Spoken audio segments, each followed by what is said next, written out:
That, I think you can go ahead and get started. Cool. So, hey, my name is Paul Bierker. I am with a company called Allegheny Educational Systems. Previous to my position here, I worked with a 3D printing startup out in Ventura, California. I have been using 3D printing as a professional for well into almost 30 years. And I'm a massive advocate of upskilling and the creation of things by humans. And my objective in our little chit chat today was just to kind of like, let's just all kumbaya and hang out with some philosophy about creating stuff, right? And since birth, I consider everybody a builder. It's like literally since the moment you come out of the womb, you start discovering and taking things in and beginning to create, because you're creating ideas and you're creating other things that newborns do. And it's kind of important. You know, Crafting objects becomes a lifelong journey. And what we need to remember is it only stops when we do. Whatever we make, it's still awesome. I mean, look at some of this stuff. Some of these kids are just amazing. And new materials, new techniques, new ideas. There's nothing right. There's nothing wrong. It's just creation. Sometimes people ask, well, why do we make? Making to me is just, it's life, right? Some people do it to survive. They create, things because they have a necessity. To thrive, some people want to make stuff and sell it. To share, some things, that are made are more complex than language. You can create a painting that will express unbelievable multitudes of different ideas of what they mean, just based on sort of like, what it is, right? It's just art. And sometimes it's much more than that, but we make for self-satisfaction, for personal pride, beauty. Innovation has its value for all ages.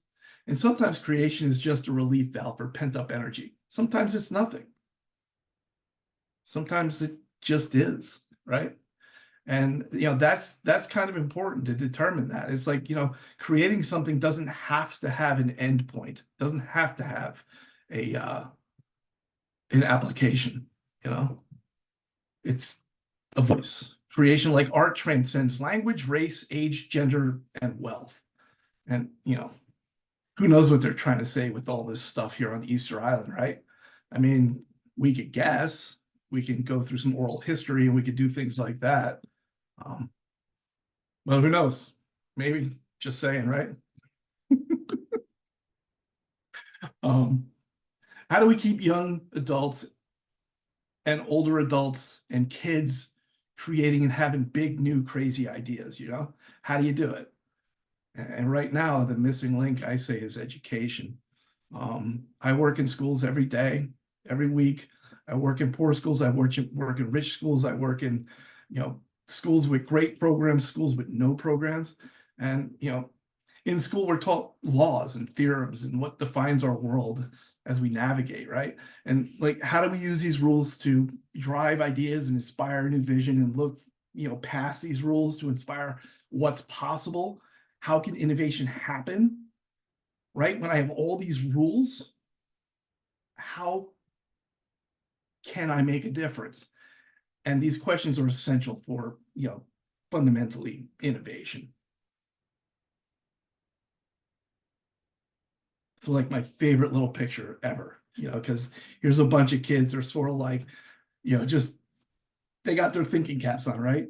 Utilizing forward thinking and educational process, celebrating failure. I just sat in a program about failure, and failure is an integral part of process of creating and making. If you don't have to make something 3 or 4 times before you make it perfect, you're not working hard enough, because innovation just breeds failure, and you must accept it, and you must use it. The key is providing kids with the right tools, the technology to prepare them for their future, no matter what trade or profession they chase after. And tools in schools, that's what it's all about. And if you give a kid a fish, he'll eat for a day. If you give him a fishing pole or teach him how to fish, he'll fish for a lifetime, right? everyone should have the opportunity to create. This is one of my kind of equity kind of points. I personally think that, like, in schools, like I said, I've seen schools that are completely maxed out with incredible programs, and it's amazing. And I've seen stuff that, like, gosh, if I didn't stop in and fix a machine just because I was in the neighborhood, they wouldn't have a 3D printer, And how do we give everyone that opportunity? How do we equitably share the resources? And how do we allow teachers to learn too? Because, a lot of teachers are working with not a lot of resources, and they're just trying to figure it out and make sure that the kids are having a great time. And we all need to make sure that we have ample time to prepare and guide the future for teachers. And the toughest questions often have innovative solutions. Well, how can I teach this? I have no idea. We have no tech ed. We can't afford this. How do you get around that? And so what we're starting to see in society is, well, gosh, the pandemic taught us we can do anything we want. And you know what? We don't even have to be in school. You got e-learning now, digital design, virtual classrooms, virtual maker spaces. Like, I literally have seen software where kids can make stuff in their 3D CAD and then send it over to their school, and their school can serve it to the 3D printer, and a human doesn't even have to touch it. It's amazing. All right. So all of these things are becoming kind of like, wow, these are bridges, right, into the craft of making. And this shared educational delivery is the future, because what it's going to do is it's going to democratize creation, it's going to democratize making, and it's going to make everybody a maker, which is okay with me. Rules for nurturing makers. I mean, of course, there are really no rules, because makers are artists and artists have no rules. Set goals. What do you want your kids to accomplish in their craft, right? Where do you want to be? Do you want to start with an idea and come up with a product? Do you want to just try pushing the envelope so much that you fail constantly and maybe someday you break through? I say let them rip, let them have some fun.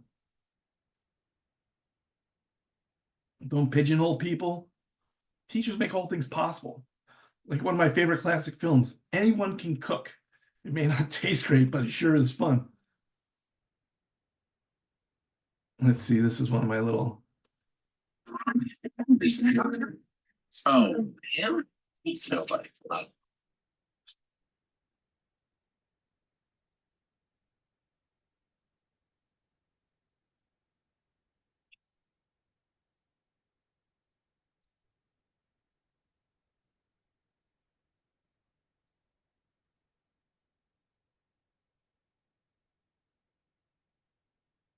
So, anyone can create. Some are naturals, some, need a rat under their chef hat to help them be better, right? But teaching them what to do can hedge that and help them become better. Most students in art don't start off as amazing artists. They develop a vision and a style, and then they figure out what works for them.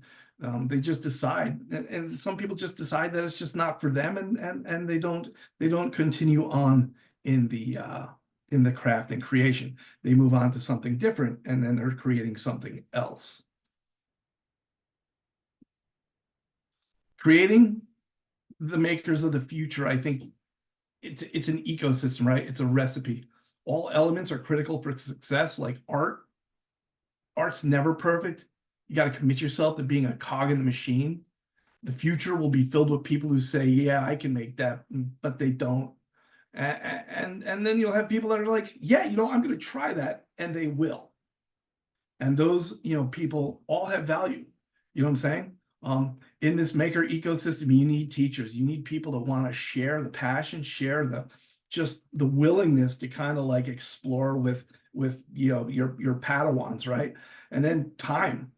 Teachers need time. Every teacher I know, everything we can do for them is, how do I get enough time to get all of this stuff done? And tools, of course, tools, 3D printers, all this stuff. It's an incredible undertaking. And I think the last one, trust. Kids in the trust of their mentor in the creation process, I think, is probably one of the most integral parts because you're a soft place to land if they fail. And if you support them and inspire them to be better or to try harder or to try it again, not even better, right? That trust is kind of amazing. And we could do an hour just on the concept of trust in art. And you know, you'll create a lot of different, very passionate arguments in that space. And what I like to say is it's the soft place to land for a maker because, you know, even if we succeed all the time, even if we fail every once in a while, we still need that positive reinforcement by something or somebody that we trust. And I always like to say creation is its own participation trophy. You know, you can make something, and man, look, I just made this. You know what I'm saying? It's just, it has that certain blend of satisfaction. And so that is the true blessing that we're in. You know, even when kids are sort of like, I don't really like it, or I think I failed a little bit. Really, you actually made something. So great job. High five on that. And you know, it's amazing. I love this quote from Picasso where he says, like, every child's an artist. The problem is staying an artist when you grow up, right? It's because, well, you got all this pressure, you got social pressure, kids laugh at you because your thing has 6 heads. I mean, you know, what are you going to do?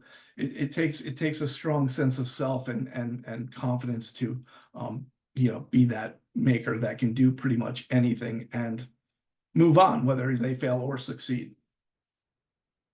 Never, ever grow up. Then it's not too late. You know, anyone can create, anyone can inspire creation. As a teacher, you're often the only cheerleader the future has. Let's help kids of today live up to their potential. And like I said, ideas have no mass until they're made. And that's literally the purest form of understanding that, you know, we as people that make stuff, you know, an idea is just an idea, but until you put it on paper, you get it down, you stick it on a 3D printer, you cut it out with a laser, it's just an idea. And then it becomes a thing. And once an idea becomes a thing, it's stuff. And I'm passionate about helping kids and people deliver on that for sure. And then I did a little biopsy of kind of what I do. And so essentially, I'm an educational technology advocate. I work with a company called Allegheny Educational Systems, and we provide technology-based educational solutions and services to more than 2,000 schools, colleges, universities in the Northeast. With over 34 years of experience in design and creation, I like to help teachers find and implement the right tools, enhance learning, teaching, and innovation. I want to right skill the future. I want kids leaving high school, you know, being ready to rock on. They don't have to necessarily go and be a, you know, go to college. You want to make something, you want to be a mason, go stack some bricks, you know, go be an electrician. It's okay. And I believe that, you know, we're going to be in that space very soon because we're running out of tradesmen. And so making stuff and creating stuff and being a tradesperson and being an artist, it's all critical to the survival of our nation. And so I'm a bit of a crazy person in respect to that. So yeah. And I can open up. Anybody have any questions or anything like that? I'd love to have a chat. Stop video. I'm learning how to use this, so bear with me, guys. Pause share. New share. There we go.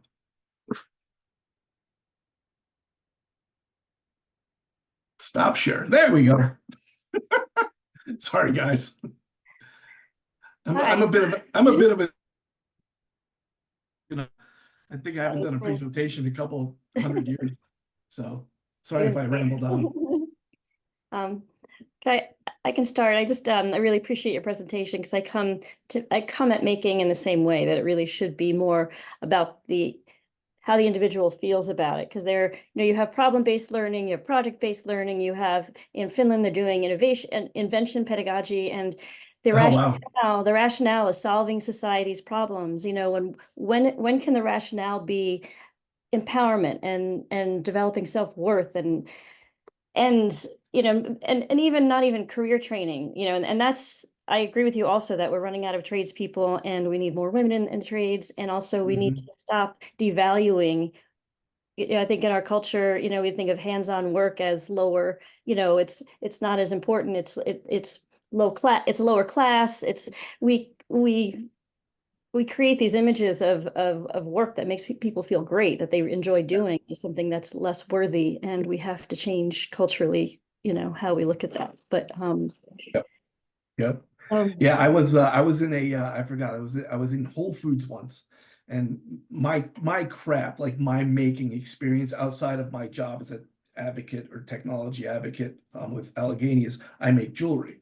And so casting, polishing, things like that.